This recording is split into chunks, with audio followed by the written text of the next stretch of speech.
Acid wind up करते हैं, फिर पॉलीमर स्टार्ट करेंगे। तो आज का टारगेट है पॉलीमर तक हो जाए, और tomorrow will be the last lecture chemistry in everyday life, ठीक है। और फिर नेक्स्ट वीक से रिवीजन स्टार्ट। तो सिलेबस की बड़ी चिंता थी तुम लोगों को, सिलेबस कब होगा सर, सिलेबस कब होगा सर। अब क्या सिलेबस हो गया तो क्या, अब क्या, फाइनली तो याद तुम्हें ही करना है ना। चलो, तो अमीनो एसिड पे अपन बातचीत को आगे बढ़ाते हैं। अमीनो एसिड का जो इंपॉर्टेंट सेगमेंट है वो पूरा का पूरा मैंने पढ़ा दिया, उसमें तो पीडीएफ ही नहीं देखी। अब पीडीएफ से जो जो चीजें तुम्हें करनी है रेफर, वो मैं फटाफट बता दूं। तो स्टार्ट करें बच्चों।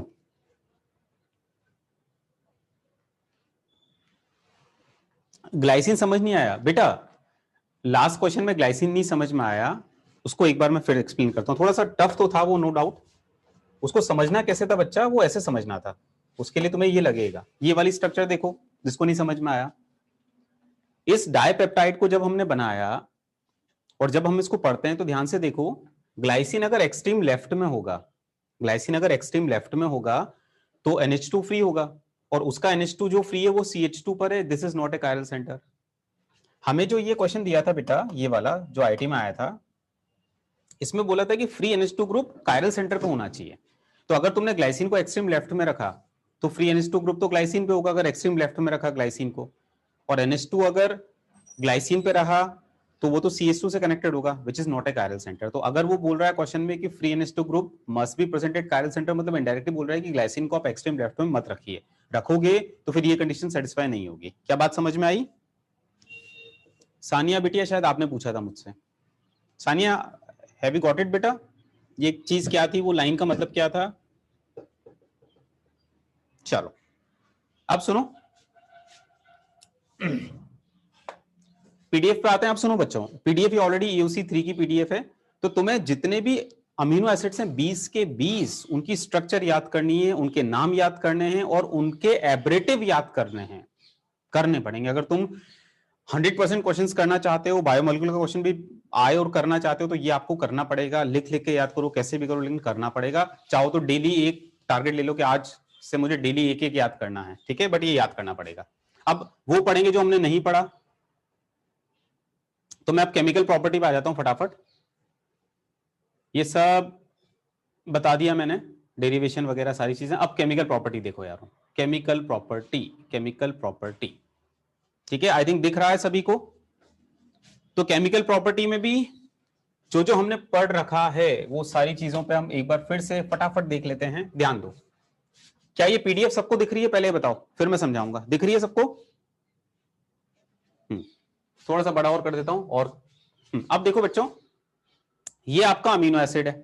अमीनो एसिड में आप ध्यान से देखिए COH और NH2 है, तो इनकी केमिकल प्रॉपर्टी क्या होगी? वही COH की और NH2 की जो केमिकल प्रॉपर्टी होती है वही होगी, और क्या होगी यार उसमें, नया क्या होगा?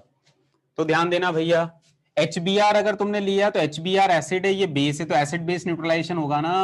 तो एसिड बेस रिएक्शन, और क्या? तो ये एसिड है, ये बेस है, तो यहां पर सॉल्ट बना दिया, तो सॉल्ट बन गया, तो नया कुछ भी नहीं है। MECOCl, MECOCl को आप कैसे लिख सकते हो?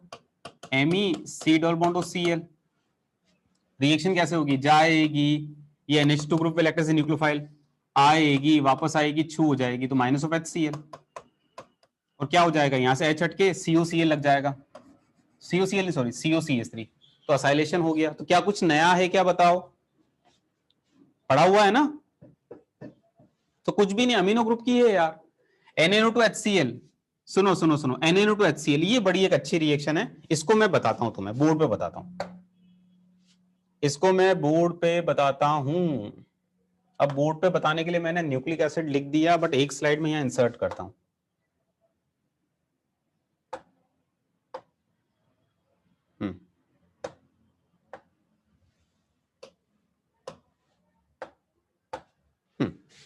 देखो,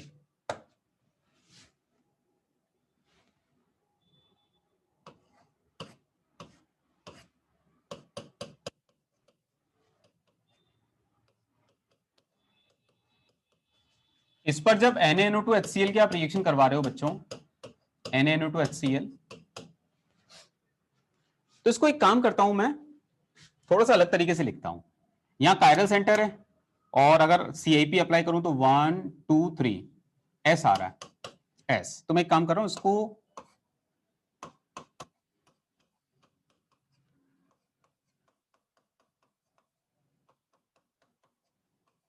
ऐसे लिखूं तो एस कॉन्फ़िगरेशन होना चाहिए 1 2 3। हाँ जी, एस कॉन्फ़िगरेशन है बिल्कुल। इसको ऐसे लिखूं, इसको ऐसे लिखूं, कुछ फर्क पड़ रहा है क्या?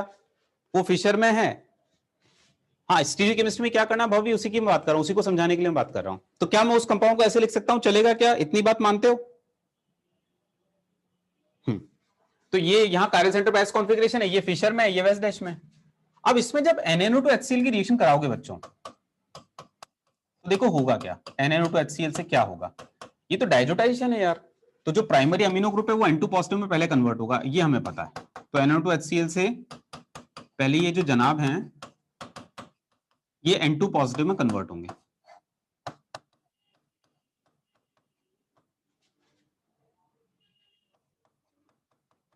N2 पॉजिटिव में कन्वर्ट होंगे। बच्चों N2 पॉजिटिव तो जाना तय है, इसको जाने से कोई नहीं रोक सकता, एलिफेटिक डायज़ो ने जाएगा। लेकिन पता है इंटरेस्टिंग बात क्या है, N2 पॉजिटिव जहां कनेक्टेड है उसके पास वाले कार्बन पर, उसके पास वाले कार्बन पे लोन पेयर कंटेनिंग ग्रुप है, तो यहां पर पता है क्या होगा, केटाइन नहीं बनेगा। N2 पॉजिटिव जा रहा है और ये जो जनाब हैं, अरे इनको मजा आ जाएगा, ये तुरंत पीछे से अटैक कर देंगे।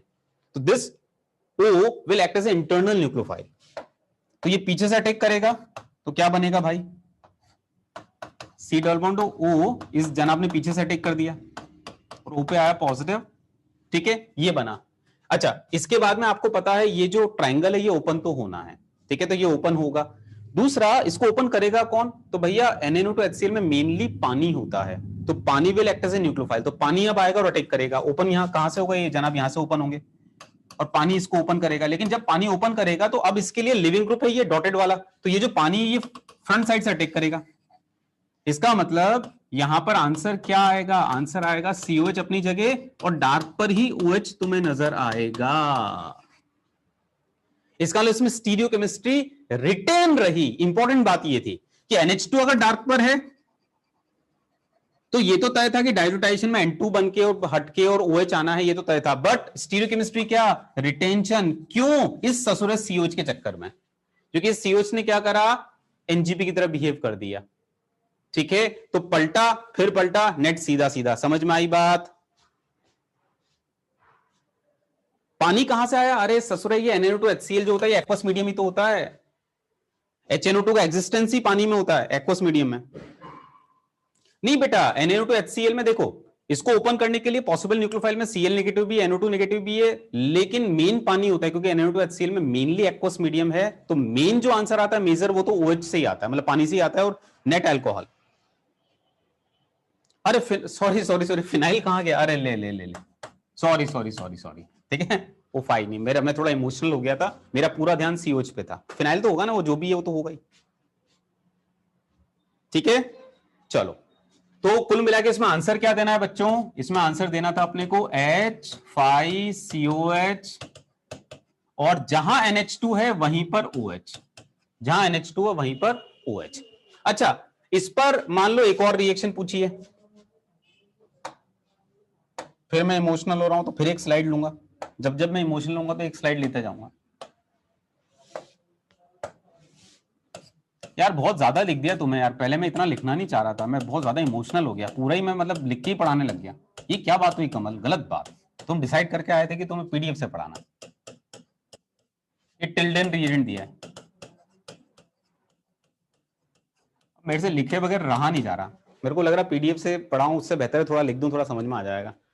देखो टिल्डन रिएजेंट, इसको कैसे सोचेंगे, सोचना कैसे है भाई साहब, ये NO पॉजिटिव Cl नेगेटिव दिख रहा है, तो NaNO टू HCl बोलो या HNO2 बोलो या NO पॉजिटिव बोलो, बात एक ही है ना, बात एक ही तो है, नाइट्रोसोनेशन ही तो होता है। मतलब यहां पर भी कान घुमा के पकड़ना है, NO पॉजिटिव दिया हुआ है, मतलब बेसिकली तुम्हें HNO2 मतलब NO2 HCl वाली बात करनी है, डाइजोटाइजेशन ही करना है। तो यहां पर क्या होगा, ये जो NO पॉजिटिव है इससे नाइट्रोसोनेशन, तो NH2 का N2 पॉजिटिव,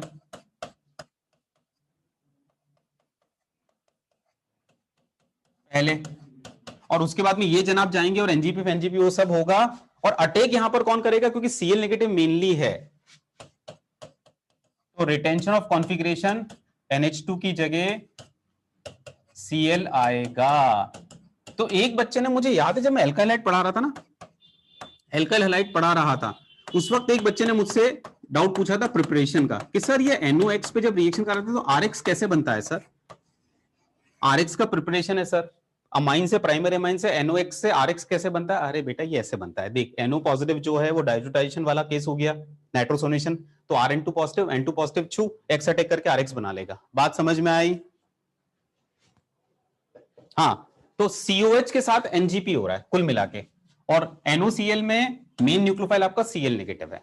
तो ये सब चीजें PDF में भी हैं, तो आई थिंक अब आपको समझ में आ जाएगा, वो लिख भी दिया बेटा मैंने। तो Na2HCl से ये NOCl NOBr से Na2HCl से OH करना, NOCl से Cl करना है, और NOBr से Br करना है, बट तीनों में रिटेंशन ऑफ कॉन्फिगरेशन करना, इंपॉर्टेंट बात ये है। क्या बात समझ में आ गई सभी को? Can we move? राइट बेटा। इसके बाद इसको भी मैं वहां लिख देता हूं तुम्हारे लिए, इसको भी मैं वहां पर लिख देता हूं।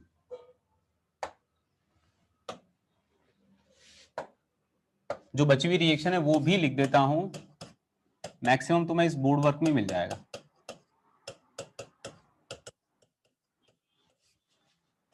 क्या हमने देखा? हमने देखा HX के साथ में NH3 पॉजिटिव X नेगेटिव, फिर हमने देखा RCOX या एनहाइड्राइड जाएगी, this will act as a nucleophile, आएगी छू, वही चीज यहां पर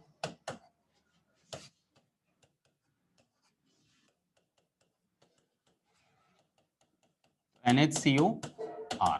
ठीक है, तुम्हारे लिए मैंने और लिख दिया। इसके बाद में और क्या है बच्चों? इसके बाद में ये तो याद नहीं करना है, हाँ जी, ये वाली रिएक्शंस यार ये तो सीधी सीधी समझ में आ ही रही है ना। ROH H+ है तो कार्बोक्सिलिक एसिड की रिएक्शन है, ईस्टर बनेगा, सोडा लाइम से डीकार्बोक्सिलेशन, सोडियम बाई कार्बोनेट से सोडियम सॉल्ट, लाह से अल्कोहल, अमोनिया से अमाइड। तो ये सब समझ में आ जाएगा, कोई डाउट तो नहीं है? इसको लिखने की जरूरत तो नहीं है मुझे?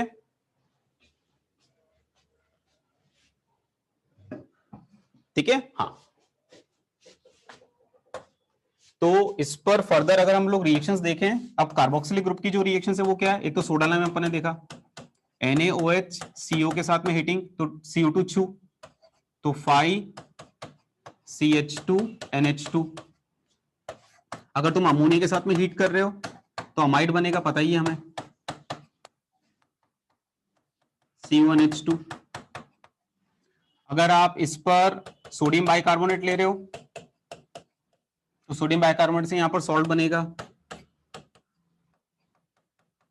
तो कार्बोक्सिलिक एसिड का सॉल्ट, साथ में H2 प्लस CO2, CO2 छू।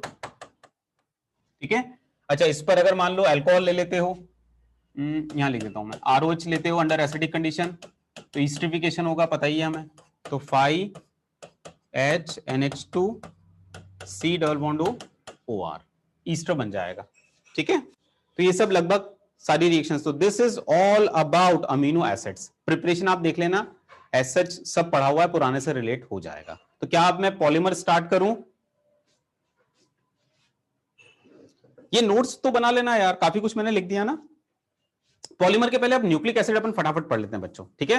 तो अब एक बार तुम, काफी कुछ तो मैंने बोर्ड वर्क कर दिया अमीनो एसिड का, ये और साथ में PDF मिलाकर आप एक अच्छे नोट्स बना लेना, हो जाएगा। ठीक है, बच्चे भी प्रिपरेशन मेथड भी आप देख लेना, पुराने जो रिएक्शंस पढ़ी वही रिलेट होनी है, उसमें एक स्ट्रैकर सिंथेसिस जरूर आप थोड़ा सा देख लेना।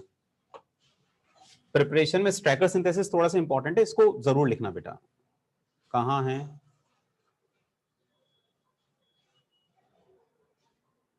ये स्ट्रैकर सिंथेसिस 3.4, इसको पूरा ढंग से लिखना बच्चों। ठीक है, स्ट्रैकर सिंथेसिस ये जरूर करिएगा, इसको मैं समझा देता हूं ऐसे ही। एल्डिहाइड पे जब अमोनिया की रिएक्शन कराते हैं तो याद है अमोनिया डेरिवेटिव वाली रिएक्शन होगी, पानी छू, तो ये अमोनिया डेरिवेटिव वाली रिएक्शन हुई तो पानी छू हो गया, ये पानी छू। ठीक है, यहां से H2 तो क्या बन गया? इमीन बन गया। अब उसके बाद में साइनाइड की रिएक्शन, तो साइनाइड की रिएक्शन कैसे होगी? इस इमीन पर नाइट्रोजन विड्रॉ करेगा और साइनाइड एज ए न्यूक्लियोफाइल, तो साइनाइड जनाब एज ए न्यूक्लियोफाइल, तो क्या है? NH नेगेटिव CN, H2 से यहां पर NH2, फिर साइनाइड का एसिडिक हाइड्रोलिसिस याद है, COH होता है, तो बन गया ना amino acid, alpha amino acid. तो अल्फा अमीनो एसिड बनाने का ये मेथड है, तो ये भी तुम पुरानी रिएक्शन से रिलेट हो रही है। राइट? तो स्टैगर सिंथेसिस जरूर आप करना, ठीक है? चलो अब इसके बाद में बात करते हैं बच्चों अमीनो एसिड के बाद में। अच्छा, अमीनो एसिड के टेस्ट अब रह गए हैं तो वो तो पीओसी में अपन कंप्लीट कर लेंगे, कार्बोहाइड्रेट के भी और अमीनो एसिड के भी। इसके बाद अब आता है न्यूक्लिक एसिड बच्चों। न्यूक्लिक एसिड वाला ये जो टाइटल में पढ़ा रहा हूं ये जेई मेंस के लिए है, एडवांस में तो बिल्कुल नहीं है, ठीक है? केवल मेंस के लिए और बोर्ड के लिए, तो not for advance, not for JEE advance, only for mains and board, right? हाँ जी, अब न्यूक्लिक एसिड बच्चों ये भी ध्यान से पढ़ो, छोड़ना कुछ भी नहीं, ना बोर्ड के लिए, ना मेंस के लिए, ना एडवांस के लिए, छोड़ना कुछ नहीं। एक एक चीज में पढ़ा रहा हूं, सोचो न्यूक्लिक एसिड तक की चीजें तो पढ़ा रहा हूं मैं यार, और क्या लोगे तुम? हाँ जी, न्यूक्लिक एसिड बड़ा इंपॉर्टेंट, बड़ा इंपॉर्टेंट। क्या इंपॉर्टेंस है? कई बच्चे कहते हैं ना सर हम आपकी तरह सोच नहीं पाते, कौन रेस्पॉन्सिबल है? Nucleic acid. कई बच्चे बड़े अलग होते हैं, क्यों? Nucleic acid. भैया न्यूक्लिक एसिड की वजह से हम सब अलग अलग हैं, डीएनए आरएनए, आप लोग बायोलॉजी थोड़ी बहुत जानते हो। तो न्यूक्लिक एसिड्स क्या हैं भैया? बायोपॉलीमर हैं। दो तरह के न्यूक्लिक एसिड की हम लोग बात करते हैं, DNA and RNA, deoxy ribo nucleic acid, ribo nucleic acid, these are biopolymers. अच्छा, पॉलीमर है तो कोई मोनोमर होगा, तो मोनोमर है न्यूक्लिक एसिड का monomeric unit known as nucleotide, याद रखना, बिल्कुल सब याद करने वाला है। तो मोनोमर इज न्यूक्लियोटाइड। न्यूक्लियोटाइड जो बनता है वो तीन कंपोनेंट से बनता है, तीन कंपोनेंट में दो कंपोनेंट मिलकर एक स्ट्रक्चर बनाते हैं, जिस स्ट्रक्चर को बोलते हैं न्यूक्लियोसाइड। तो न्यूक्लियोटाइड जो बनाएंगे, मोनोमेरिक यूनिट जो हम बनाएंगे वो कैसे बनाएंगे? Nucleoside plus phosphate. न्यूक्लियोसाइड में दो कंपोनेंट होते हैं, nitrogen base and pentose sugar. तो पहले हम समझते हैं कि न्यूक्लिक एसिड्स में नाइट्रोजन बेसेस कौन कौन से होते हैं। तो न्यूक्लिक एसिड में दो तरह के नाइट्रोजन बेसेस होते हैं, एक होता है पिरिमिडीन, एक होता है प्यूरिन। पिरिमिडीन और प्यूरिन। पिरिमिडीन जो होता है ना बेटा, ये देखो इन सब में अगर आप देखोगे तो एक बेसिक स्केलेटन आपको ऐसा नजर आएगा, कुछ ऐसा, ये कुछ ऐसा कुछ दिख रहा होगा, ये ऐसा कुछ नजर आ रहा होगा, ठीक है? ये कुछ ऐसा कुछ दिख रहा होगा, दिख रहा है? तो ये जो है ना, ये ऐसा कुछ 6 मेंबर जो दो नाइट्रोजन और डबल बॉन्ड, ये कहलाता है पिरिमिडीन। तो पिरिमिडीन, ठीक है? यहां पर सीओ आप हटा दो। तो बेसिकली ये जो होता है ना, ये पिरिमिडीन रिंग होती है इसको। अच्छा, यहां पर आप देखो पिरिमिडीन रिंग आपको यहां भी दिख रही है, दिख रही है? ये देखो ध्यान से, पिरिमिडीन रिंग तो यहां भी दिख रही है।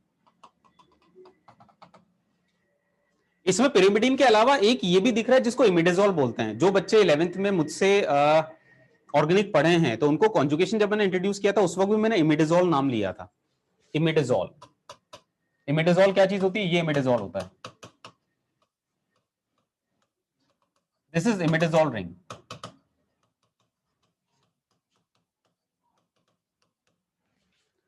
तो नाइट्रोजन बेस दो तरह के होते हैं, पिरिमिडीन, प्यूरिन। पिरिमिडीन में केवल पिरिमिडीन रिंग होती है, प्यूरिन में पिरिमिडीन रिंग के साथ में फ्यूज्ड होती है imidazole ring, this is imidazole ring.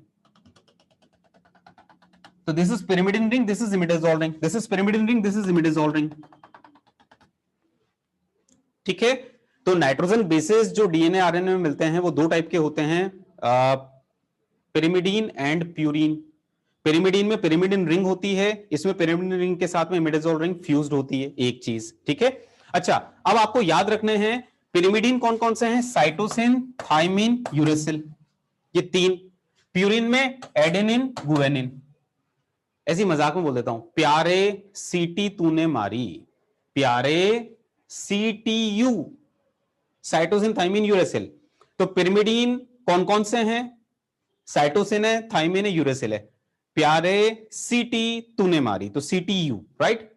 अच्छा, ये जो साइटोसिन होता है ना, ये डीएनए आरएनए दोनों में होता है, डीएनए आरएनए दोनों में मिलता है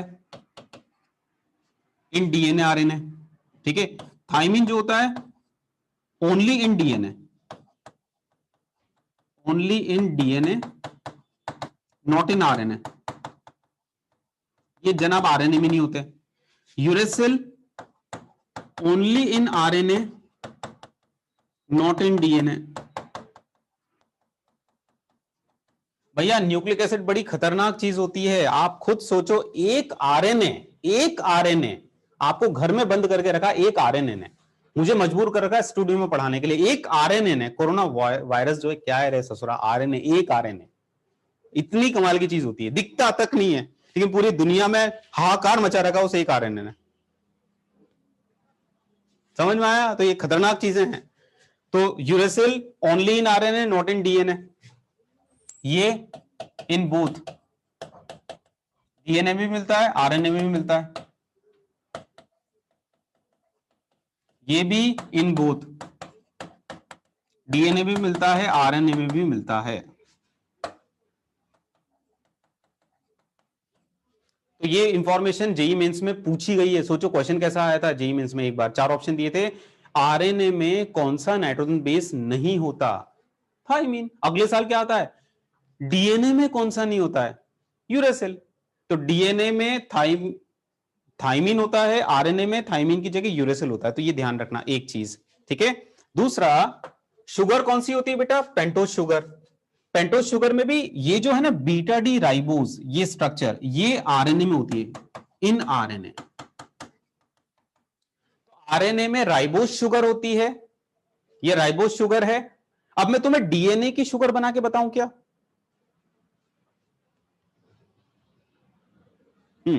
अब मैं तुम्हें डीएनए की शुगर बना के बताता हूं। आरएनए में राइबोज शुगर मिलती है, राइबोज शुगर, पेंटोज शुगर है, ये 5 कार्बन वाली शुगर है। ये आरएनए की शुगर है। अब डीएनए की शुगर देखो, डीएनए की शुगर ध्यान से देखना, ध्यान से। इसी में मैं डीएनए की शुगर बनाऊंगा। ये लो डीएनए की शुगर बन गई, देखो देखो देखो, डीएनए की शुगर। ये है डीएनए की शुगर। आरएनए की शुगर बनाओ, आरएनए की शुगर, आरएनए की शुगर, ये आरएनए की शुगर। डीएनए बनाओ, डीएनए की, ये डीएनए की शुगर, ये डीएनए की शुगर, ये आरएनए की शुगर, ये आरएनए की शुगर, ये डीएनए की शुगर। इसका मतलब डीएनए आरएनए में शुगर में डिफरेंस क्या होता है, शुगर में डिफरेंस होता है जो आरएनए में शुगर होती है, आरएनए में राइबोज पेंटोज शुगर होती है। आरएनए में सेकंड कार्बन पर ऑक्सीजन होता है, बट डीएनए की शुगर में अंतर कहां आता है, जो डीएनए में शुगर होती है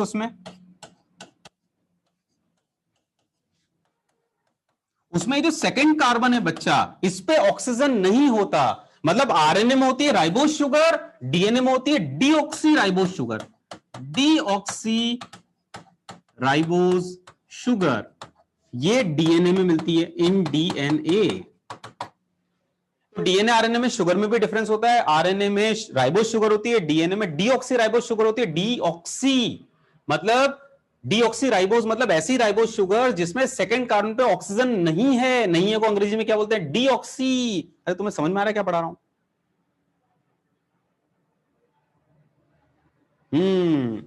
तो यहां पर सेकंड कार्बन पे ऑक्सीजन मिसिंग है, तो ये डीऑक्सी है, डीऑक्सी राइबोज शुगर जो डीएनए में होती है, ठीक है। अच्छा, इसके बाद में जो फॉस्फेट होता है दैट इज H3PO4। अब मैं तुम्हें डीएनए बना के बताता हूं, डीएनए बना के बताता हूं, देखना जरा डीएनए। तो मैं तुम्हें डीएनए बना के बताता हूं, तुम भी क्या याद रखोगे डीएनए। तो डीएनए के लिए मैं काम करता हूं, नाइट्रोजन बेस लूंगा, फिर शुगर लेके न्यूक्लियोसाइड बनाऊंगा, फिर फॉस्फोरिक एसिड जोड़ दूंगा, न्यूक्लियोटाइड बनाऊंगा, फिर न्यूक्लियोटाइड को आपस में जोड़ता जाऊंगा। तो आइए बनाते हैं। और इसके लिए मुझे नाइट्रोजन बेस लगेंगे। नाइट्रोजन बेस की स्ट्रक्चर आप याद रखना, मुझे तो याद नहीं लेकिन आपको याद रखना चाहिए एग्जाम के लिए, ठीक है। तो मैं एडेनिन काम में ले रहा हूं, सपोज।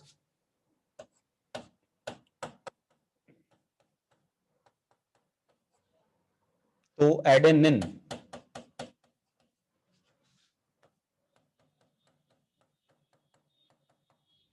ये एडेनिन। और एक और अपन काम में ले लेते हैं, चलो अपन साइटोसिन ले लेते हैं, हटाओ। अभी तो अपनी इच्छाएं हैं, कुछ भी काम में लो।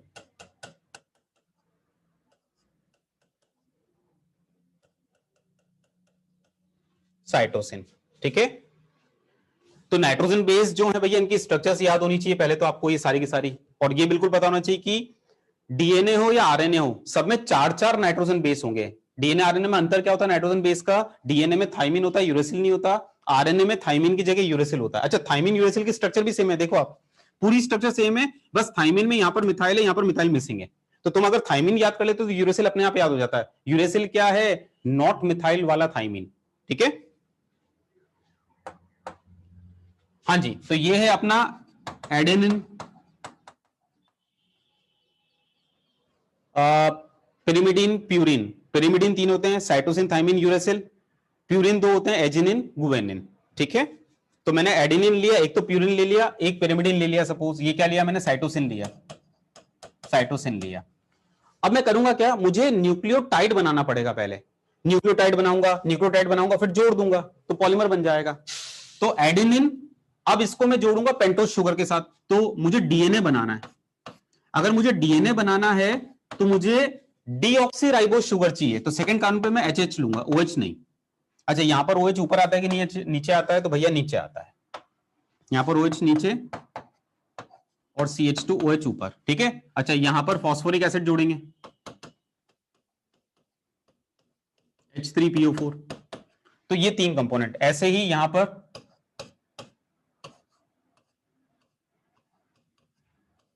डीएनए बनाना है तो डीऑक्सीराइबोज शुगर लेनी चाहिए,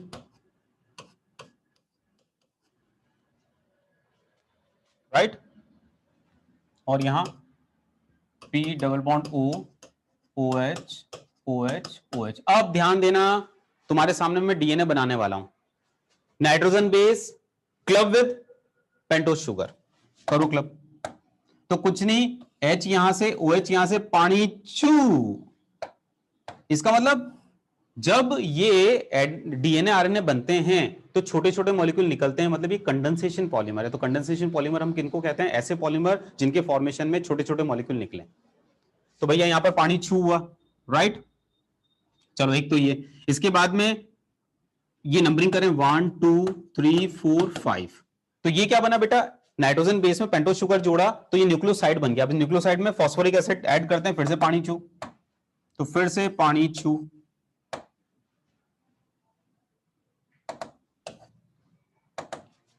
तो क्या भैया, CH2 और ये नाइट्रोजन बेस में पेंटोज शुगर, न्यूक्लियोसाइड, न्यूक्लियोसाइड में फॉस्फोरिक एसिड या फॉस्फेट, तो ये न्यूक्लियोटाइड, तो ये न्यूक्लियोटाइड बन गया। ऐसे एक और न्यूक्लियोटाइड बनाते हैं, फिर से पानी छू भैया। इसको एक काम करें, थोड़ा सा ऊपर ले लेते हैं यार, साइटोसिन लिया था ना हमने, थोड़ा ऊपर लेते हैं।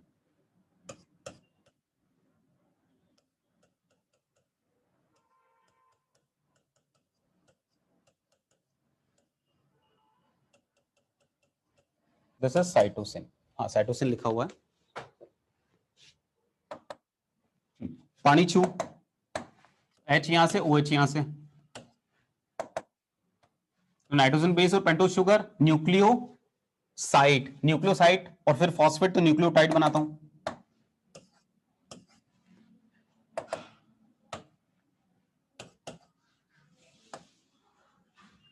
ये न्यूक्लियोटाइड बन गया, न्यूक्लियोटाइड नंबरिंग 1 2 3 4 5।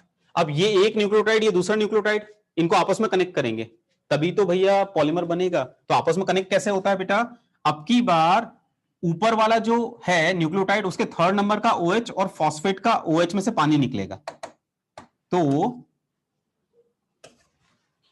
पानी फिर से निकाल रहा हूं मैं, ये OH और H पानी निकाल दो और जोड़ दो, ये जोड़ दिया।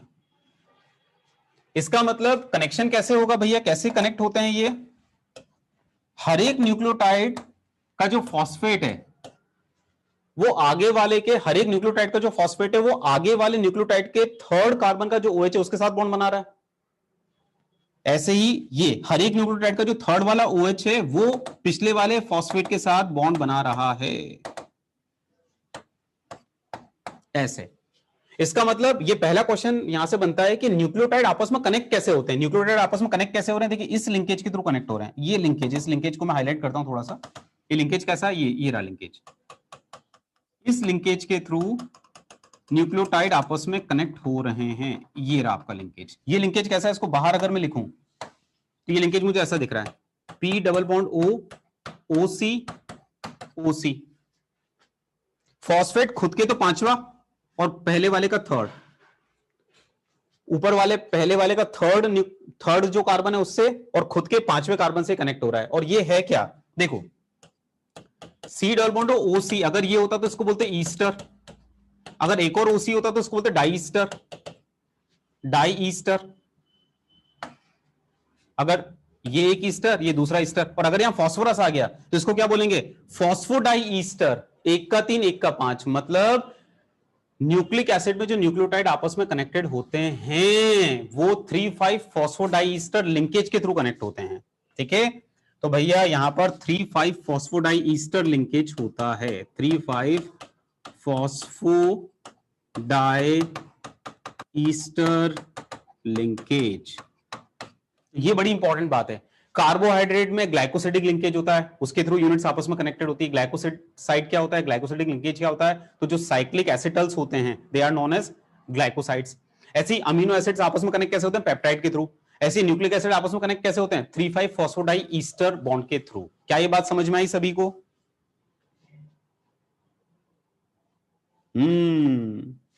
ठीक है। अब ये इतना सब डिटेल आपको वहां एनसीईआरटी में नहीं दिया, वहां पर तो उन्होंने कुछ नहीं, इस शुगर को एस लिखते हैं, इसको नाइट्रोजन बेस लिखते हैं, इसको फॉस्फेट लिखते हैं, कुछ भी, बट ऐसा। अच्छा, डीएनए भी पूरा बनानी है, क्योंकि डीएनए डबल हेलिक्स होती है, 2 स्ट्रैंड होती है। तो डीएनए पता है क्या, एक स्ट्रैंड ये बनी ऐसी, ये स्ट्रैंड बनती जा रही है, बनती जा रही है, बनती जा रही है, 3,5 फॉस्फोडाइस्टर बॉन्ड के थ्रू कनेक्टेड हो रहा है।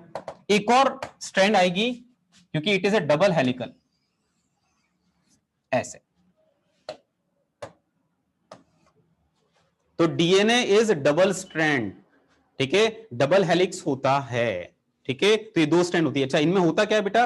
देखो, यहां पर हमें साफ समझ में आ रहा है कि यहां पर नाइट्रोजन बेसिस होंगे, और ये जो बैकबोन है, ये वाली, या ये वाली जो बैकबोन है, ये किससे बनती है? ये बनती है आपके किससे? शुगर और फॉस्फेट। शुगर्स की ये बैकबोन होती है, बेसिकली शुगर की बैकबोन होती है, और आपस में कनेक्ट होते जाते हैं, और नाइट्रोजन बेसिस यहां पर है। तो मान लो कोई एक सीक्वेंस है, यहां मान लो ए है, टी है, जी, जी, सी, ऐसा कुछ है। अब जब दूसरी स्ट्रेन बनेगी ना, तो वहां पर भी यहां नाइट्रोजन बेसिस आएंगे, लेकिन यहां पर जो नाइट्रोजन बेसिस आएंगे ये बिल्कुल फिक्स वाले आएंगे। क्या फिक्स वाले आएंगे? तो जब डीएनए की डबल स्ट्रैंड बनती है तो एडेनिन थाइमिन के साथ और गुएनिन साइटोसिन के साथ ही बॉन्ड बनाता है। हां, तो डीएनए में एडेनिन, थाइमिन और ये जीसी के साथ, तो एडेनिन थाइमिन के साथ एटी और जीसी बॉन्ड बनते हैं। एटी में डबल हाइड्रोजन बॉन्ड और जीसी में ट्रिपल हाइड्रोजन बॉन्ड बनते हैं। ठीक है, तो ये बात याद रखना, ये dot dot dot hydrogen bond है।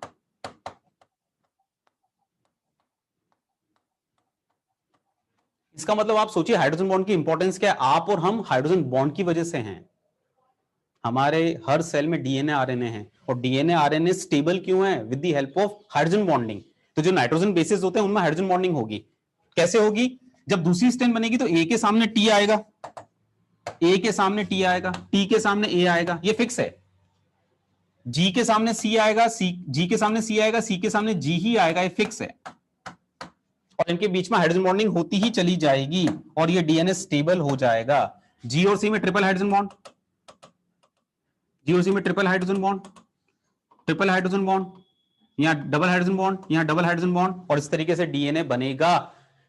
आप देखते हो कई बच्चों को बाय बर्थ कुछ जेनेटिक्स इश्यूज होते हैं, कुछ डिजीज होती हैं।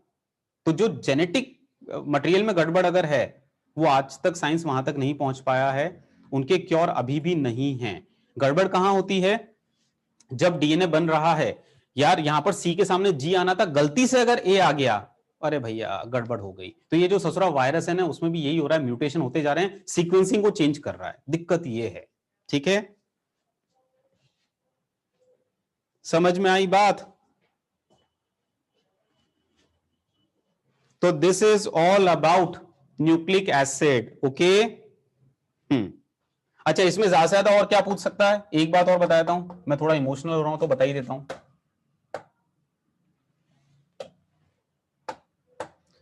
ज्यादा से ज्यादा एक बात आपसे और पूछ सकता है कि हो सकता है एक डीएनए की टेम्पलेट आपको दे दे, डीएनए की टेम्पलेट आपको दे दे, क्या?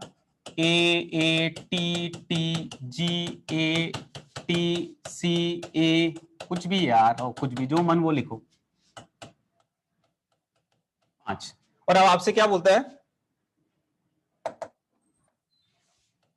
अब आपसे क्या बोलता है कि भैया एक और डीएनए बनाइए, रेप्लिकेट करिए। तो रेप्लिकेशन मतलब एक और डीएनए बना रहे हैं, रेप्लिकेशन तो आरएनए का बनना भी होता है। एक और डीएनए बनाइए और एक इससे आरएनए बनाइए। आरएनए की टेम्पलेट बना के बताओ। तो इस डीएनए की टेम्पलेट से मैं डीएनए बनाऊंगा। तो डीएनए कैसे बनाऊंगा भैया? वही ए का टी के साथ, जी का सी के साथ कॉम्बिनेशन। तो ए का टी के साथ, तो ए तो टी, ए तो टी, टी तो ए, टी तो ए, जी तो सी, ए तो टी, टी तो ए, सी तो जी, ए तो टी, जी तो सी, सी तो जी, टी तो ए तो टी, 5 का 3, 3 का 5।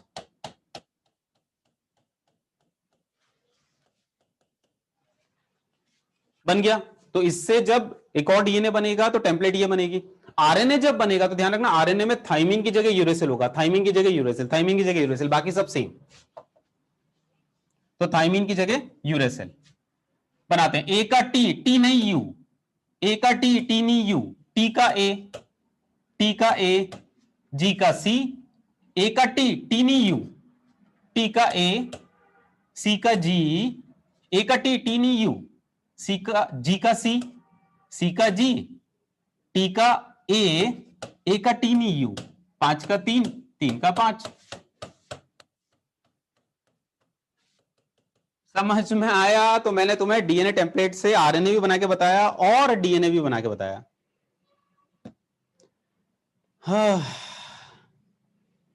राइट।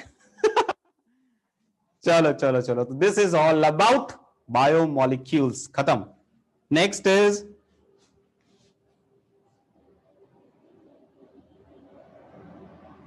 गाढ़ा का फायदा क्या?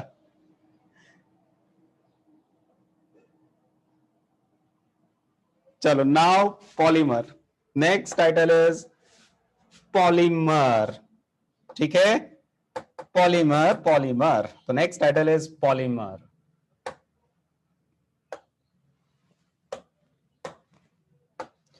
तो ये होता है बेटा, डीएनए से डीएनए का बनना इज रेप्लिकेशन, डीएनए से आरएनए का बनना इज ट्रांसक्रिप्शन। कुछ ऐसा होता है, एक सेंट्रल डोगमा करके होता है, वो याद नहीं आ रहा मुझे, रेप्लिकेशन, ट्रांसक्रिप्शन, ट्रांसलेशन, ऐसा कुछ होता है। ठीक है, चलो एनीवे, अब अगला है पॉलीमर।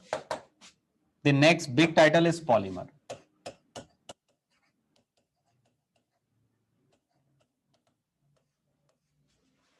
चलो भैया स्टार्ट करें पॉलीमर।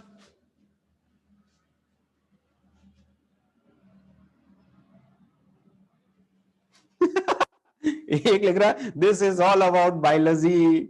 तो थोड़ा सा यार बायोलॉजी वाला टच था, बट समझ में आया कि नहीं आया? मतलब डीएनए आरएनए समझ में आया कि नहीं आया? मैंने अपनी तरफ से पूरी कोशिश करी अच्छा पढ़ाने की।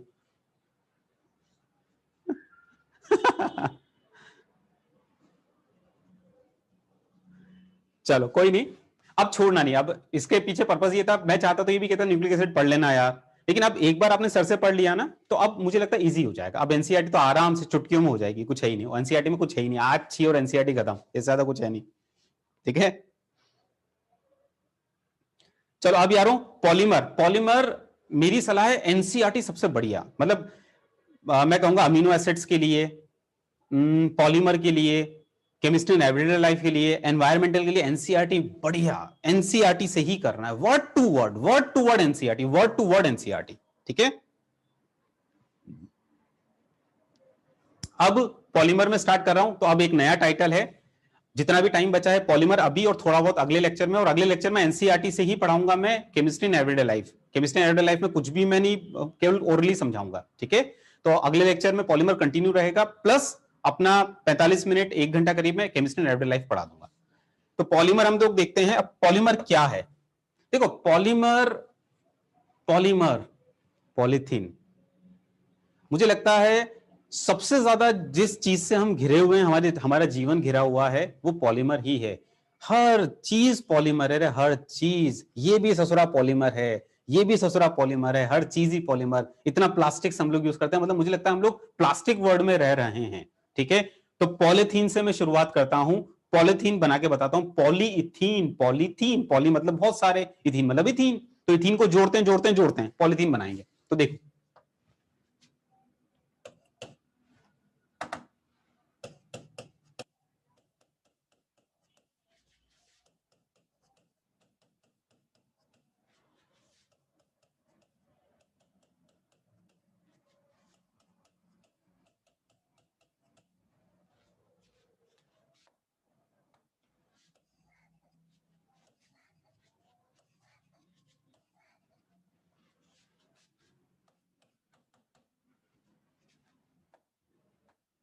तो क्या है बेटा, CH2 CH2 CH2 CH2 CH2 CH2 कितने है, 1 2 3 4 5 6 7 8, 2 2 4 2 6 7 8, continued, to be continued, to be continued. ये है आपका पॉलीथीन, पॉलीइथीन जैसे पॉलीमर। अच्छा, इसमें अगर मैं ध्यान से देखूं तो मुझे क्या लग रहा है, मुझे लग रहा है ये जो यूनिट है बार बार बार बार रिपीट हो रही है। ये जो मोनोमेरिक यूनिट है ये वाली, ये बार बार बार बार बार बार रिपीट होती जा रही है। तो समझो बच्चों, स्टार्ट करूं ना मैं पॉलीमर। तो पॉलीमर क्या होता है बच्चों? सबसे पहले तो पॉलीमर वो टॉपिक होता है जिससे क्वेश्चन पक्का आता है। तो पॉलीमर ये होता है, पहले तो ये समझ लो तुम ध्यान से। पॉलीमर बायोमोलिक्यूल, तुम एक बार एल्डोल छोड़ देना, एक बार ग्रिग्नार्ड छोड़ देना, एक बार ओजोनलिसिस मत करना, एक बार लाह को आग लगा देना, लेकिन पॉलीमर बायोमोलिक्यूल जरूर करके जाना। ठीक है।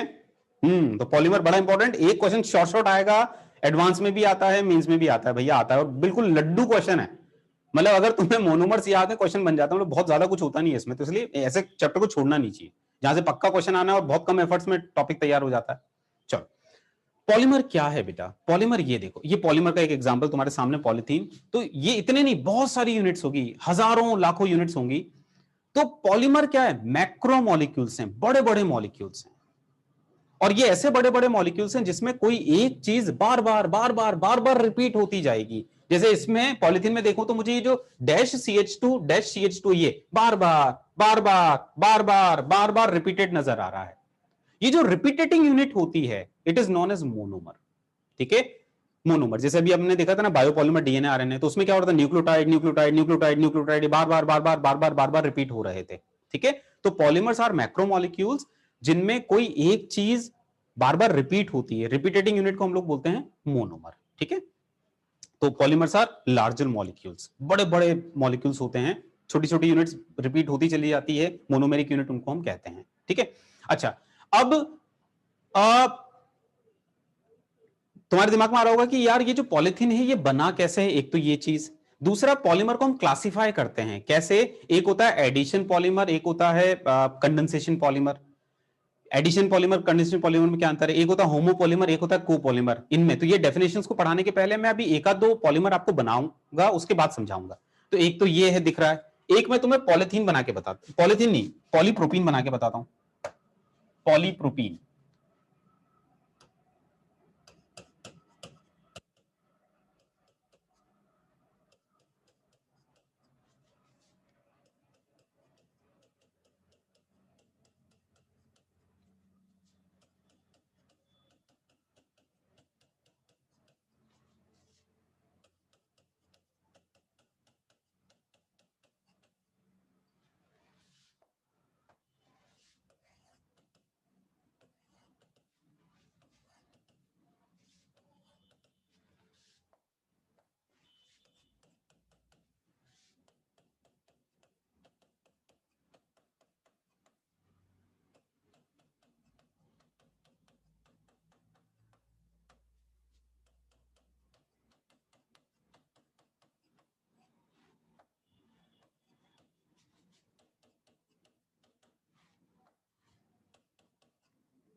This is polypropene. अब मैं तुम्हें, देखो अभी तक मैं पता है क्या कर रहा हूं, मैं एक ही टाइप की यूनिट को बार बार यूज कर रहा हूं, प्रोपीन प्रोपीन प्रोपीन प्रोपीन, इसके पहले इथीन इथीन इथीन। अब मैं एक काम कर रहा हूं, दो अलग अलग टाइप की यूनिट लेता हूं और उनसे पॉलीमर डिजाइन करके बनाता हूं। जैसे एक पॉलीमर और बनाता हूं मैं, अपन एक काम करते हैं, एडिपिक एसिड लेते हैं, हटाओ एडिपिक एसिड। तो एडिपिक एसिड क्या होता है? हेक्सामिथाइलिन, मतलब नॉट हेक्सामिथाइलिन, चार चार नहीं सॉरी 6 कार्बन वाला एसिड है ये। तो CH2 यहां 4 COH, this is adipic acid, ओम्स गैप वाला एडिपिक एसिड। और एक अपन लेते हैं हेक्सामिथाइलिन, हेक्सामिथाइलिन डायमाइन। ये दो अलग अलग यूनिट्स लेते हैं। दिस इज हेक्सामिथाइलिन डायमाइन, और इनको अब जोड़ते हैं भाई। तो अब की बार हमारे पास में, इसके पहले वालों में हमारे पास में एक ही टाइप की मोनोमरिक यूनिट नजर आ रही थी। पॉलीइथीन में इथीन ही इथीन दिखते थे, पॉलीप्रोपीन में प्रोपीन ही प्रोपीन दिखते थे। अब ये जो मैं डिजाइन बनाने वाला हूं, इसमें हमें दो अलग अलग टाइप की मोनोमेरिक यूनिट नजर आ रही है। एक हमें दिख रहा है एडिपिक एसिड, दूसरा हमें दिख रहा है हेक्सामिथाइलिन डायअमाइन। दोनों को जोड़ते हैं जरा। तो एसिड अमाइन आपस में, तो वही जाएगी आएगी छू, जाएगी आएगी छू, तो यहां से OH और यहां से H। ठीक है, तो क्या भैया, C double bond O, CH2 4, C double bond O, OH, और यहां क्या NH, CH2 6 NH2। लेकिन अब सुनो, ये जो बना है इस पे फर्दर हमें ऐड करना है।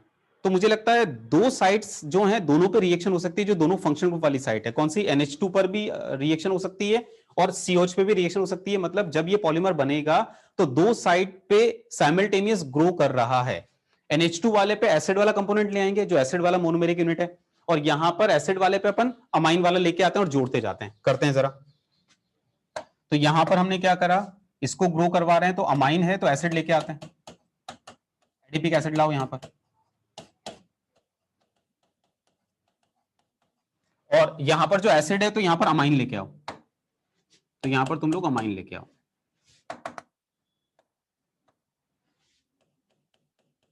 अमाइन वाला कंपोनेंट लेके आओ। ठीक है, फिर से वही पानी छू, जाएगी आएगी छू, यहां पर भी वही जाएगी आएगी छू। क्या बना भैया, देखिए क्या बना। तो यहां से देखता हूं मैं, C डबल बॉन्ड O,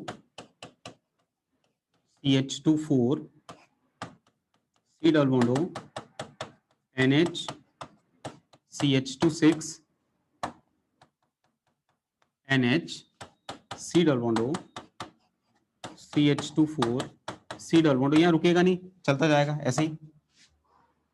यहां क्या, NH, CH2 6 NH, चलता जाएगा। To be continued, to be continued.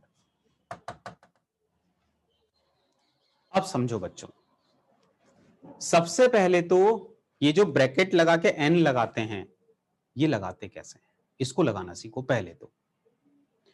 जब तुम ब्रैकेट लगा के N लगाते हो तो याद रखना, ब्रैकेट में रिपीटेटिंग यूनिट को हम इंक्लूड करते हैं, जो पूरी यूनिट रिपीट हो रही है।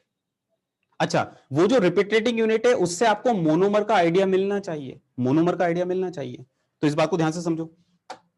जैसे मैंने यहां पर जब ये ब्रैकेट लगाया था, तो मैंने ब्रैकेट ऐसे नहीं लगाया बेटा, मैंने ब्रैकेट यूं नहीं लगाया, ये नहीं, ये ब्रैकेट लगाना गलत है। आप ये कह सकते थे मुझसे कि sir CH2 CH2 CH2 CH2 CH2 repeat हो रहा है, नहीं जी। मैंने आपको क्या बोला, रिपीटेशन का पता लगे, एक तो वो चीज पूरे पॉलीमर में रिपीट हो रही है, एक तो वो चीज, दूसरा वो जो आप ब्रैकेट में इंक्लोज कर रहे हो वो रिपीटेशन को इंडिकेट करे, साथ में वो उसके कॉरस्पॉन्डिंग मोनोमर को भी इंडिकेट करे। CH2 is not monomer, monomer is ethylene या इथीन, और इथाइलिन इथीन पूरा कब नजर आएगा, जब ब्रैकेट यू नहीं, ब्रैकेट यू नहीं बच्चों, ब्रैकेट कहां लगाना चाहिए था, ब्रैकेट यहां लगाना चाहिए था। अब देखिए आप, ये वाली चीज रिपीट हो रही है और ये मोनोमेरिक यूनिट को भी इंडिकेट कर रहा है। क्या ये बात समझ में आई सबको, ब्रैकेट कैसे लगाया।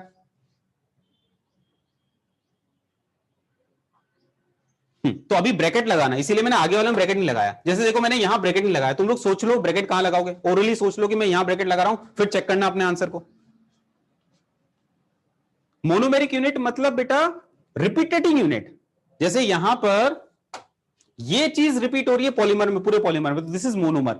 ये बना किससे है, इथीन से, तो अपन बोलेंगे कि पॉलीथीन का मोनोमर है इथीन। ठीक है, but monomer basically repeating unit होती है, या यूं कहें कि जिससे पॉलीमर बन रहा है वो। जैसे यहां पर तुम सोच लो ब्रैकेट कहां लगाओगे, सोच लिया क्या, अब मैं आंसर, अरे वाह एक ने तो लगा के दे दिया मुझे। रुको मैं एक काम कर रहा हूं, ब्रैकेट लगाता हूं, एम आई राइट और रॉन्ग बताना। मैं ब्रैकेट लगा रहा हूं, एम आई राइट और रॉन्ग, एम आई राइट और रॉन्ग, अच्छा wrong sir, wrong wrong sir wrong, okay. अच्छा आप बताना, आप बताना,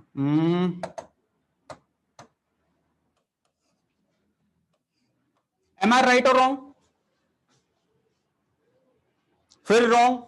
अरे भाई रिपीट इतनी सी यूनिट हो रही है ये वाली, और मोनोमेरिक यूनिट भी ये वाली, तो ब्रैकेट यहां नहीं यहीं तक लगेगा। ब्रैकेट हमेशा रिपीटेटिंग यूनिट के लिए लगता है, और वो रिपीटेटिंग यूनिट मोनोमर को भी इंडिकेट करे। तो ये ब्रैकेट होगा, या तो ये लगा दो, या यहां लगा दो, यहां लगा दो, कहीं भी लगा दो। सही किया। चलो आगे आगे। इसमें तुम सोच लो, इसमें तुम सोच लो, सोचो जरा। सोच लिया? अब मैं आंसर बताऊं? चलो मैं ब्रैकेट लगाता हूं, एम आई राइट और रॉन्ग बताना। एम आई राइट और रॉन्ग? रॉन्ग। अच्छा ठीक है, फिर बताना एम आई राइट और रॉन्ग? फिर रॉन्ग। अच्छा फिर से रॉन्ग है, ओके ठीक।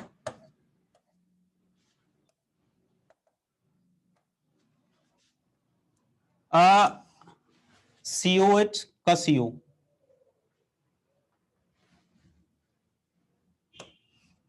एम आई राइट और रॉन्ग? अभी भी गलत है, अभी भी गलत है, पता है। ये यहां रोक देना था क्योंकि उसके आगे तो रिपीटेशन है ना बेटा, उसके आगे तो रिपीटेशन है बच्चों, तो रोकना पता है कहां था? रोकना मुझे यहां था। अब बताओ एम आई राइट और wrong? Now this is right. आप ध्यान से देखिएगा।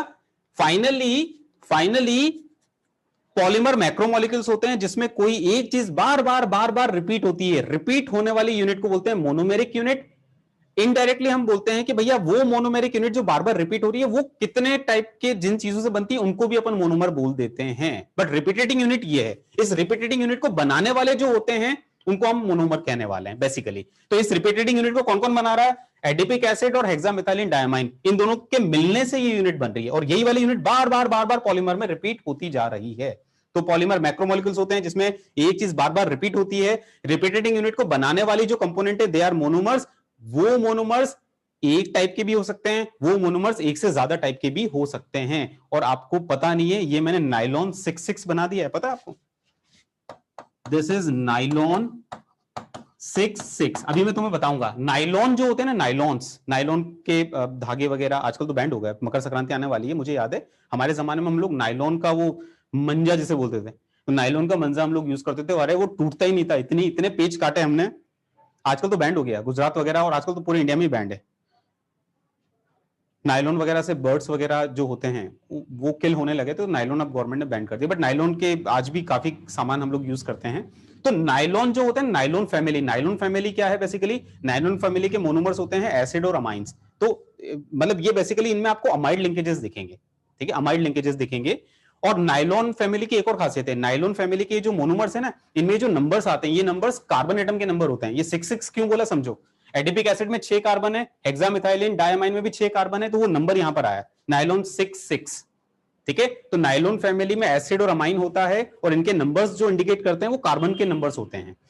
ठीक है, नायलॉन 66 हो गया, नायलॉन 6 हो गया, नायलॉन 6 जिसको परलोन भी कहते हैं। नायलॉन 6 में 6 कार्बन होंगे। नायलॉन 610 मतलब क्या? एक में 6 कार्बन, एक में 10 कार्बन है। ठीक है, तो नायलॉन फैमिली पर अपन अभी बात पीडीएफ से करेंगे। चलो अब पॉलीमर की डेफिनेशंस को मैं थोड़ा सा लेता हूं। तो अब तुम्हें 2-3 पॉलीमर्स तुमने देख लिया, तुम्हें बातें समझ में आएगी। स्टार्ट कर रहा हूं फाइनली ऑफिशियली पॉलीमर अब मैं बोल रहा हूं। पॉलीमर मैक्रोमोलिक्यूल्स होते हैं जिसमें कोई चीज बार बार रिपीट होती है। रिपीटेटिंग यूनिट बन किससे रही है? They are monomers. अगर मोनोमर्स सेम टाइप के हैं, सेम टाइप के मोनोमर्स हैं, तो हम कहेंगे जो पॉलीमर है that is known as homopolymer. Homopolymer. अगर मोनोमर्स अगर आपको दो अलग अलग टाइप के नजर आते हैं, तो जो पॉलीमर बनता है उसको बोलते हैं कोपॉलीमर। जैसे पॉलीथीन होमोपॉलीमर, पॉलीप्रोपीन होमोपॉलीमर, क्योंकि इनको बनाने वाला मोनोमेरिक यूनिट एक ही टाइप का है, ethene ethene ethene, propene propene propene. But nylon 66 is a copolymer. तो कोपॉलीमर जिनमें एक से ज्यादा टाइप की मोनोमेरिक यूनिट्स आपको नजर आती है। ठीक है, अच्छा इसके बाद में तो मोनोमेरिक यूनिट के हिसाब से पॉलीमर का क्लासिफिकेशन हुआ कि मोनोमेरिक यूनिट एक टाइप की कि एक से ज्यादा टाइप की है। एक टाइप की है तो होमोपॉलीमर, एक से ज्यादा टाइप की तो कोपॉलीमर कहलाता है। इसके बाद में जो पॉलीमर बनता है, बनते वक्त आप चेक करिए कि उसके बनने में क्या छोटे छोटे मॉलिक्यूल का नुकसान हुआ, क्या क्या छोटे छोटे मॉलिक्यूल निकले क्या। जैसे हमने देखा था कि जब इथीन बन रहा था या प्रोपीन बन रहा था तो केवल पाई इलेक्ट्रॉन डेंसिटी मूव कर रही थी, कोई पानी या अमोनिया या CO2 या CO ऐसे मॉलिक्यूल का लॉस नहीं हुआ था। लेकिन जब हमने नायलॉन 6,6 में देखा तो नायलॉन 6,6 में जब भी यूनिट कनेक्ट होती थी, कोई सी भी एसिड पर अमाइन कनेक्ट हो, अमाइन पर एसिड कनेक्ट हो, तो छोटा मॉलिक्यूल पानी निकलता था। तो जब भी किसी पॉलीमर के फॉर्मेशन में, पॉलीमराइजेशन में, ड्यूरिंग द पॉलीमराइजेशन अगर छोटे छोटे मॉलिक्यूल का लॉस हो, पानी, CO2, CO, N2, ऐसे छोटे छोटे मॉलिक्यूल, तो such polymer known as condensation polymer. और अगर लॉस नहीं हो रहा है तो they are known as addition polymer. मतलब polythene, polypropene are addition polymers, nylon 6,6 is a condensation polymer. Condensation polymer जो होंगे ना जनरली, उनमें आप देखना आपको फंक्शनल ग्रुप नजर आएंगे। एसिड दूसरे में अल्कोहल, एसिड दूसरे में अमाइन, तो वो फंक्शनल ग्रुप आपस में रिएक्ट करेंगे, रिएक्ट करेंगे तो फिर छोटे मॉलिक्यूल निकलेंगे। एसिड अमाइन की रिएक्शन से भी पानी निकलता है, एसिड अल्कोहल की रिएक्शन से भी आपका पानी निकलेगा। बिल्कुल, जैसे एसिड अल्कोहल का एक एग्जांपल देता हूं तुम्हें।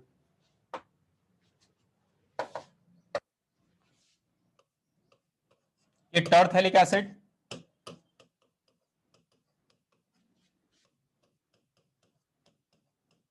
दिस इज टरथैलिक एसिड, और इथिलीन ग्लाइकॉल ले रहे हैं।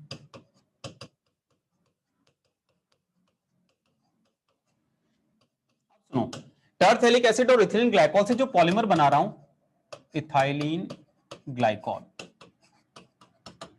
टरथैलिक एसिड, इथिलीन ग्लाइकॉल से जो पॉलीमर बनाऊंगा, उस पॉलीमर को तुम होमोपॉलीमर बोलोगे कि कोपॉलीमर बोलोगे, ये बताओ मुझे।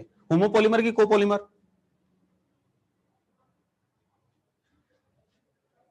कोपॉलीमर। होमोपॉलीमर तब बोलते हैं जब एक टाइप की मोनोमेरिक यूनिट होती है। यहां तो दो टाइप की मोनोमेरिक यूनिट नजर आ रही है, ग्लाइकॉल और टरथैलिक एसिड। तो दिस इज नॉन एज, इससे जो पॉलीमर बनेगा that is known as copolymer. ठीक है। अच्छा, वो एडिशन होगा कि कंडेंसेशन, बता सकते हो क्या? वो एडिशन होगा कि कंडेंसेशन होगा? कंडेंसेशन, क्योंकि अब मैं जब पॉलिमराइज करूंगा तो छोटे छोटे मॉलिक्यूल निकलते हुए आपको नजर आएंगे। तो देखिएगा, एसिड अल्कोहल, पानी निकलेगा तो पानी छू,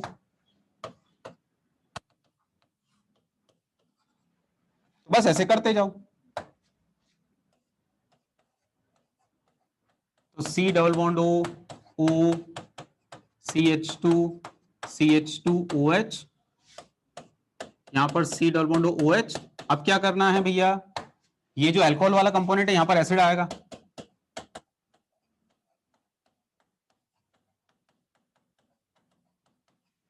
ये जो एसिड वाला कंपोनेंट है यहां पर अल्कोहल आएगा।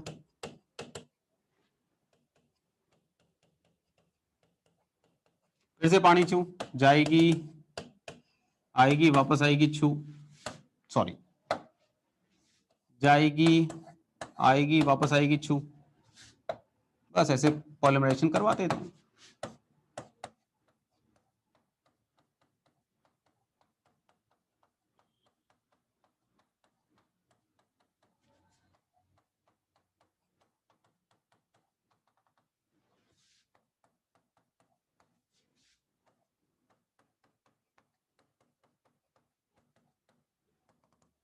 मुझे ब्रैकेट लगाना है भाई, ब्रैकेट लगाना है, बताना एम आई राइट और रॉन्ग, एम आई राइट और रॉन्ग, एम आई राइट और रॉन्ग।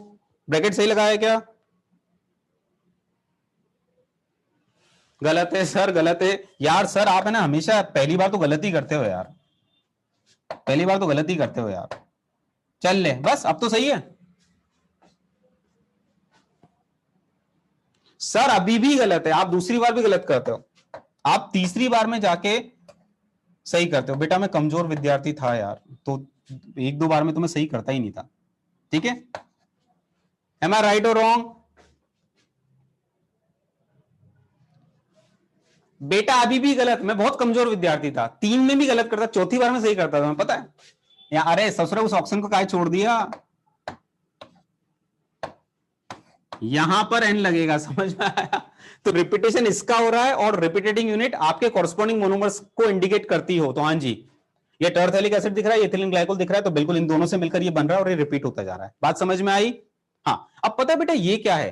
देखो, एक तुमने अभी देखा इस कंडेंसेशन पॉलीमर को, जिसमें आपको दोनों यूनिट्स अमाइड बॉन्ड के थ्रू कनेक्टेड नजर आ रही है, तो ये एक तरीके से नायलॉन 6,6 पॉलीअमाइड है, पॉलीअमाइड। इसको क्या बोल सकते हो बच्चों? यहां पर यूनिट्स किस बॉन्ड के थ्रू कनेक्टेड है, कौन सा फंक्शनल ग्रुप है? कौन सा फंक्शनल ग्रुप? ईस्टर। तो ये पता है क्या बच्चों, ये पॉली ईस्टर है, याद है? आप अपने बड़े घर में अगर दादाजी नानाजी हो, आप उनसे पूछना पॉलीस्टर, वो जानते हैं, वो कहेंगे कि हमें पॉलीस्टर अच्छा लगता है, पॉलीस्टर के कपड़े वो लोग पहनते होंगे।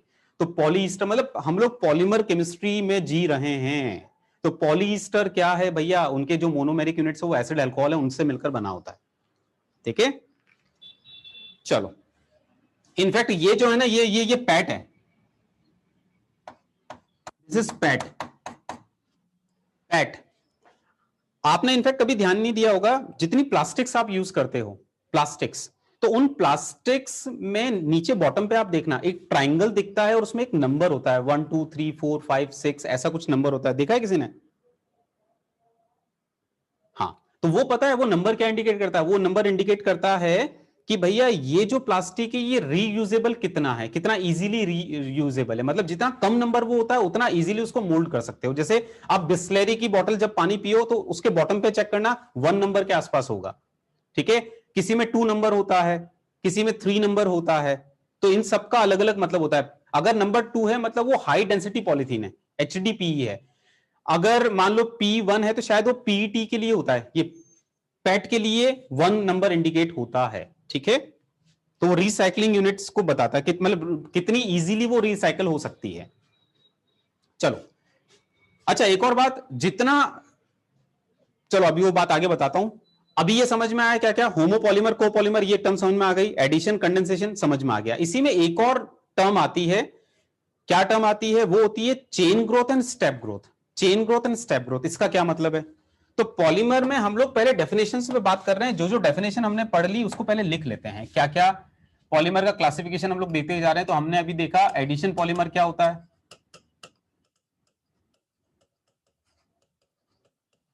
एक हमने देखा कंडेंसेशन का क्या मतलब होता है, कंडेंसेशन पॉलीमर, ये टर्म हमने सीख ली। एक हमने होमोपॉलीमर वाली टर्म सीख ली कि होमोपॉलीमर क्या होता है।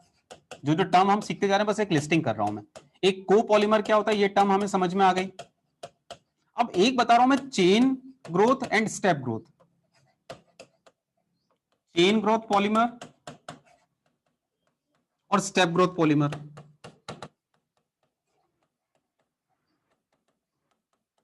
ये टर्म क्या है?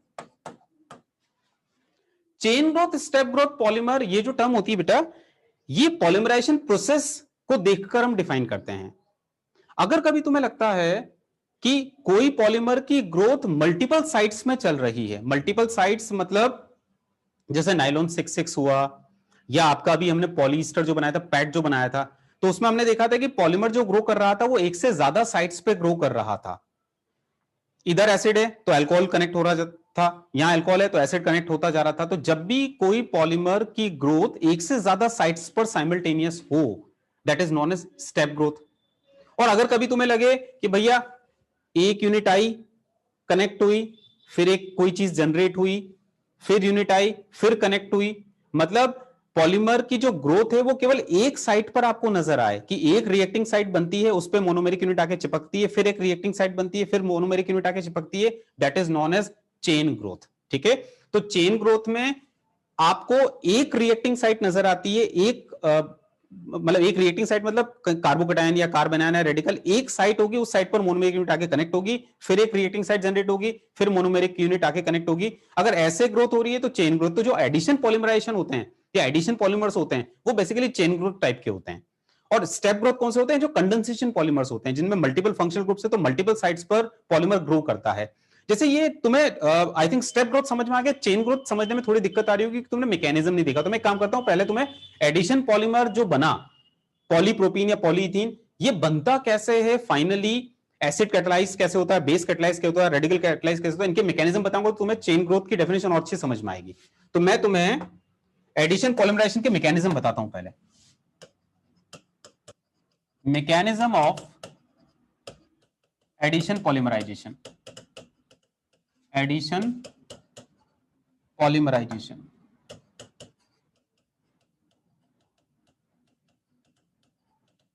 ये बेटा 3 टाइप के होते हैं।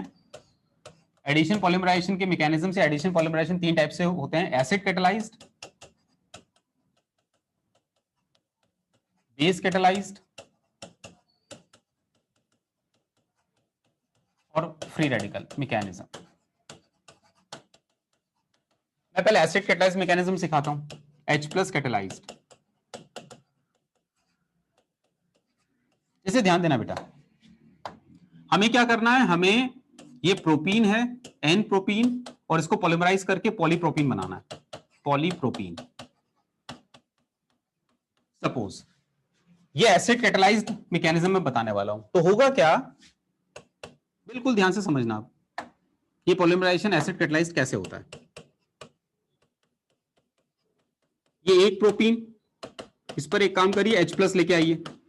अब H+ अगर प्रोपीन पे लाओगे तो भैया कैटायन बनाओगे यार, और क्या, स्टेबल कार्बोकैटायन। तो स्टेबल कार्बोकैटायन H यहां टेक कराया, स्टेबल कार्बोकैटायन बना दिया, तो CH3 CH CH3 पॉजिटिव, बस हो गया काम, दैट्स इट। H+ का काम हो गया, H+ ने कैटेलाइज कर दिया। अब कुछ नहीं होना, मोनोमेरिक यूनिट आएगी, कनेक्ट होगी, तो होगा क्या, अब मोनोमेरिक यूनिट आएगी, एक और प्रोपीन आया,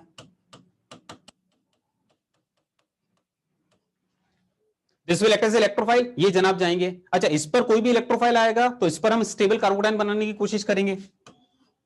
ये तो क्या हुआ देखें, CH3 CH CH3 CH2 CH positive CH3। जैसे ही कार्बोकैटायन बना, अब एक और मोनोमेरिक यूनिट आई, तो एक और monomeric unit CH2 double bond CH CH3। अच्छा, अब ये जो पूरा का पूरा ये एज इलेक्ट्रोफाइल इस पे कनेक्ट होगा, इस पे कनेक्ट होगा, तो अगेन इस पर हम स्टेबल कार्बोकैटायन बनाने की कोशिश करेंगे, तो इसका अटैक हम यहां करेंगे सो दैट कैटायन वहां पर बने, CH3 CH CH3 CH2 CH CH3 CH2 CH positive CH3। यही मैं कह रहा था कि जो एडिशन पॉलीमर होते हैं, जब उनके पॉलीमराइजेशन को आप देखोगे तो लग क्या रहा है, एक यूनिट आती है, आराम से देखो, एक यूनिट आई, कनेक्ट हुई, और फिर एक कैटायनिक साइट जनरेट हुई, फिर एक और यूनिट आई, कनेक्ट हुई उस साइट पर, फिर एक और कैटायनिक साइट जनरेट हुई। तो इस एडिशन पॉलीमर की ग्रोथ हम कैसे देख रहे हैं, आराम से धीरे धीरे धीरे धीरे धीरे धीरे धीरे धीरे मोनोमेरिक यूनिट आती है, कनेक्ट होती है, तो एक तरफ एक पॉइंट पर इसकी ग्रोथ हमें नजर आ रही है। इसकी जगह हम लोगों ने नायलॉन 6 देखा, पॉलीस्टर देखा, सेम टाइमिंग पे मल्टीपल साइट्स पे साइमल्टेनियस ग्रो कर रहा है, स्टेप ग्रोथ। तो कंक्लूड करूंगा, एडिशन पॉलीमर्स जो होते हैं वो चेन ग्रोथ, और जो कंडेंसेशन पॉलीमर होते हैं दे आर स्टेप ग्रोथ। क्या ये टर्म समझ में आ गई सभी को? अब सुनो, कई बच्चों के मन में आता है, यार सर आप यूं डॉट डॉट डॉट डॉट करते हो, लेकिन कहीं तो एंड होता होगा ससुरा, ये एंड कैसे होता है? एंड कैसे होता है, वो एंड भी बताता हूं तुम्हें। जैसे अपन इसमें जोड़ते जा रहे हैं, पहले तो जोड़ते जाओ जोड़ते जाओ जोड़ते जाओ, तो सपोज अपना जो बना वो ऐसा कुछ बन गया, CH3 CH CH3 CH2 CH CH3 CH2 CH CH3, ठीक है, और ये, और यहां पर अपना मान लो ये बहुत बड़ी यूनिट हो गई N, बहुत बड़ी यूनिट हो गई N। अब टर्मिनेट करना है, टर्मिनेट कैसे होगा बेटा, ध्यान देना। देखो, अगर एसिड कैटलाइज्ड है तो एसिड जो होगा definitely Ha gives H+ A negative, H+ अभी अटैक हो गया, तो अब A नेगेटिव वाला पार्ट जो होगा वो टर्मिनेट करेगा। कैसे टर्मिनेट करेगा, जब टर्मिनेशन होना है तो A नेगेटिव पार्ट आएगा और वो क्या करेगा भैया, वो H को एब्स्ट्रैक्ट कर लेगा। ये जो मतलब कुल मिलाकर तुम्हें अगर टर्मिनेट करना है तो तुम्हें कार्बोकैटायनिक साइट को रोक देना है। जब तक कार्बोकैटायनिक साइट है तब तक मोनोमेरिक यूनिट आती जाएगी आती जाएगी आती जाएगी। तो अगर तुम पॉलीमराइजेशन रोकना चाहते हो तो उस A+ वाली, ये A+ नहीं सॉरी, ये जो C+ वाली साइट है, कार्बोकैटायनिक साइट है, इसको आप टर्मिनेट करो। तो टर्मिनेट कौन करेगा, A नेगेटिव इसके पास में से H को हटा देगा, बेस की तरह बिहेव करके, ये ले, तो A नेगेटिव ने क्या करा, ले हटा, तो टर्मिनेट हो गया। तो CH3 CH CH3 CH2 CH CH3 and CH double bond CH CH3। ये देखिए कार्बोकैटायनिक वाली साइट आपने हटा दी, बंद कर दी, टर्मिनेट हो गया। या तो A नेगेटिव वहां चिपक जाएगा या एलिमिनेट कर देगा, वो डिपेंड्स। अच्छा, पॉलीमर में जब भी हम बात करते हैं तो हम लोग शुरुआती टर्मिनल और लास्ट टर्मिनल की चिंता भी नहीं करते, क्योंकि वो तो ऑलमोस्ट नेग्लिजिबल है। मेन चीज है ये वाली, इसीलिए आप देखना स्टार्ट और लास्ट को तो हम इंडिकेट भी नहीं करते, ठीक है। चलो, तो ये समझ में आया एसिड कैटलाइज्ड कैसे होता है। अब मान लो बेस कैटलाइज्ड मुझे मैकेनिज्म देखना है, तो मैं एक काम करता हूं, तो मैं पीवीसी बना के बताता हूं। पीवीसी जानते हो, जिसके पाइप्स आते हैं, पॉलीविनाइल क्लोराइड, जानते हो क्या? हाँ बेटा, टर्मिनेशन एक्सटर्नल एजेंट से भी हम करवा सकते हैं। टर्मिनेशन मतलब अपने को वो जो रिएक्टिंग साइट है उसको ब्लॉक करना है कुल मिला के। तो पीवीसी, ब्रैकेट तुम कहीं भी लगा सकते हो, लेकिन लेकिन लेकिन ब्रैकेट में हमेशा याद रखना मोनोमेरिक यूनिट इंडिकेट होनी चाहिए, ठीक है। चलो पीवीसी, अब मैं तुम्हें बेस कैटेलाइज मैकेनिज्म बताता हूं। बेस कैटेलाइज्ड मैकेनिज्म, तो अपन एक काम करते हैं, पीवीसी बनाते हैं, हटाओ ये vinyl chloride,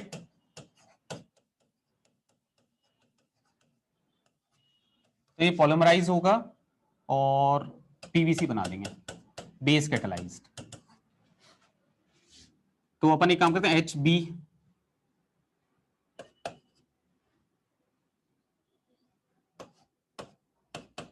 H plus plus B negative, B negative लेते हैं।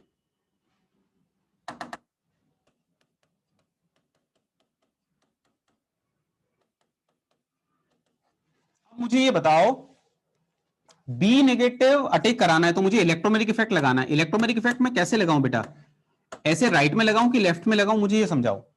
मुझे बी नेगेटिव के लिए पॉजिटिव साइड चाहिए, तो मैं इलेक्ट्रोमेरिक इफेक्ट राइट में घुमाऊं कि लेफ्ट में घुमाऊं, किधर, एरो कहां लगाऊं? यार देखो, ये पॉजिटिव चाहता है तो बनेगा क्या, अगर मैं इसको ऐसे घुमाता हूं तो यहां पॉजिटिविटी आती है, तो ये जनाब यहां अटैक करेंगे, यहां अटैक करते हैं तो क्या बनता है देखें, CH2B CH नेगेटिव Cl। अच्छा, दूसरा अगर अपन ऐसा करते तो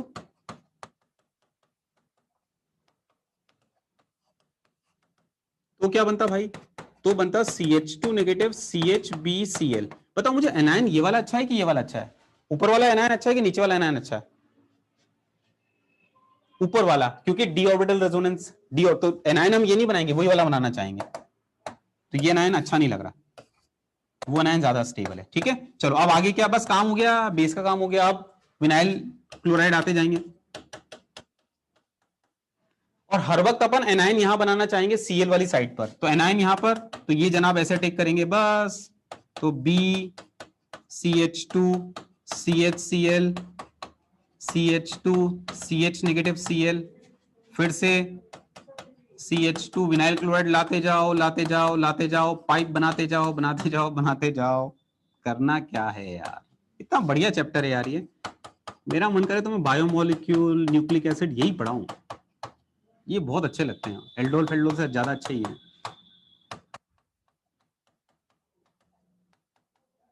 बस बस बस, ठीक है। और ये एन समझ में आया, एन लगा दिया। अब टर्मिनेट करना है तो टर्मिनेट कैसे भैया, या तो H प्लस यहां पर जोड़ दो, ठीक है, जोड़ दो, और क्या, टर्मिनेट कर दो किसी भी तरीके से।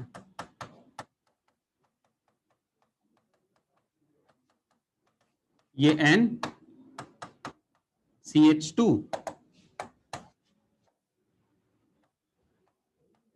CHCl CH2, ठीक है, H प्लस लाके मैंने जोड़ दिया, टर्मिनेट हो गया, ये रिपीटेटिंग यूनिट हो गई। समझ में आई बात, एनायन कैटेलाइज्ड। अब समझो बच्चों, क्वेश्चन पता है कैसे पूछा जाता है, क्वेश्चन कैसे पूछा जाता है तुमसे, इसमें एक क्वेश्चन तुम्हें ऐसे पूछा जा सकता है कि यार ए बी,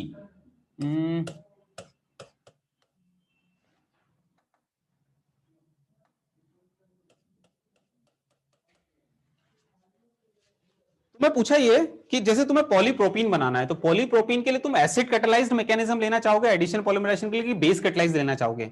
ऐसे ही ये जो विनाइल साइनाइड है, इसके लिए तुम क्या लेना चाहोगे, एसिड कैटेलाइज्ड की बेस कैटेलाइज्ड? बताओ कैसे चूज करोगे? ए वाले के लिए कौन सा कैटेलाइज्ड और बी वाले के लिए कौन सा कैटेलाइज्ड? तो आइडेंटिफाई, मतलब which type of catalysed addition polymerization occurs in A and B. हाँ, एसिड कैटेलाइज्ड में कार्बोकेटाइन बनता है, तो जिस केस में कार्बोकेटाइन स्टेबल बन सकता है वहां एसिड कैटेलाइज्ड यूज करो। बेस कैटेलाइज्ड में एनायन बनता है, तो एनायन विड्रॉइंग ग्रुप में अच्छा लगेगा, मतलब जब हम इसका पॉलीमराइजेशन कराएंगे तो हम लोग एसिड कैटेलाइज्ड पॉलीमराइजेशन लेना चाहेंगे, एसिड कैटेलाइज्ड पॉलीमराइजेशन। और इसके लिए हम लोग बेस कैटेलाइज्ड लेना चाहेंगे, बेस कैटेलाइज्ड, OH नेगेटिव लिख रहा हूं बट बेसिकली मैं बेस कैटेलाइज्ड बताना चाहता हूं, तो यहां मैं इसमें भी H+ हटाओ यार, इसको H+ नहीं, अपन लुईस एसिड भी तो हो सकता है, तो अपन तो बस इसको लिखते हैं जनरल टर्म्स में कि एसिड कैटेलाइज्ड और यहां पर बेस कैटेलाइज्ड, क्योंकि बेस में भी OH का ठेका नहीं है, NH2 नेगेटिव वगैरह कुछ भी हो सकता है, तो बेस कैटेलाइज्ड पॉलीमराइजेशन। तो कैसे चूज होता है? बेस कैटेलाइज वहां यूज करिए जहां पर तुम्हें एनायन स्टेबल बनता हुआ नजर आ रहा है, जैसे पीवीसी हो गया या विनाइल साइनाइड हो गया, जहां पर कार्बोकेटाइन स्टेबल बनता हुआ एसिड कैटेलाइज्ड यूज करिए। एक है फ्री रेडिकल कैटेलाइज्ड, मतलब free radical not catalysed, free radical mechanism, उसके थ्रू कैसा होता है?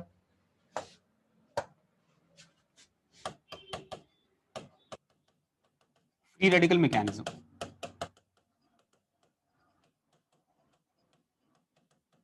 एडिशन पॉलीमराइजेशन का। यार फ्री रेडिकल मैकेनिज्म अगर ऑपरेट करना है तो we need radical initiator. Radical initiator आपको पता है पेरोक्सी बॉन्ड्स या अपने वो जहां स्टेबल रेडिकल बन सकता हो, एल्केन्स के वक्त मैंने बहुत सारे रेडिकल इनिशिएटर आपको बताए थे। तो क्या करेंगे हम लोग, एक काम करते हैं, प्रोपीन को पेरोक्साइड की प्रेजेंस में बना के देखते हैं, पॉलीप्रोपीन। इसका मैकेनिज्म सोचते हैं क्या होगा। तो क्या होगा अगर पेरोक्साइड है तो होमोलिटिक क्लीवेज,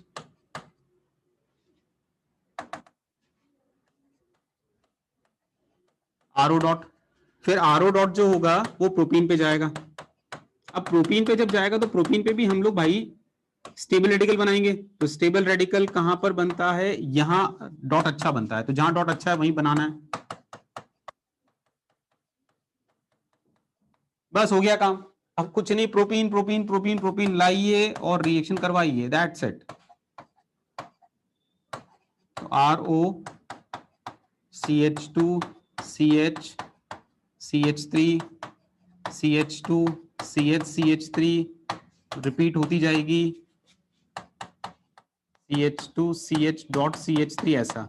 और जब टर्मिनेट होना तो टर्मिनेट कैसे हो सकता है? यही डायमराइज कर दो या डिस्प्रोपोर्शन कर दो, टर्मिनेट हो जाएगा। तो इन टर्मिनेशन या तो डायमराइज कर देंगे, ऐसा कैसा एक और लेके डायमराइज कर दो, या डिस्प्रोपोर्शन कर दो।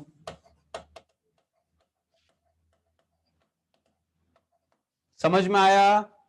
तो पॉलीमर में मैंने क्या क्या समझाया, मैंने आपको टर्म्स समझाई, उनके क्लासिफिकेशन समझाए कि भैया होमो पॉलीमर क्या होता है, को पॉलीमर क्या होता है, एडिशन पॉलीमर क्या होता है, कंडेंसेशन पॉलीमर क्या होता है, चेन ग्रोथ क्या होता है, स्टेप ग्रोथ क्या होता है, एडिशन पॉलीमराइजेशन के मैकेनिज्म्स क्या होते हैं। क्या इतनी बात समझ में आ गई सभी को? ठीक है, हाँ। अब इसको आगे हम लोग अगले लेक्चर में कंटिन्यू करेंगे। तो अगले लेक्चर में पॉलीमर में पूरा का पूरा PDF से ही पढ़ाऊंगा, ठीक है, और उसके बाद में केमिस्ट्री इन एवरीडे लाइफ हम लोग देखेंगे, चलेगा?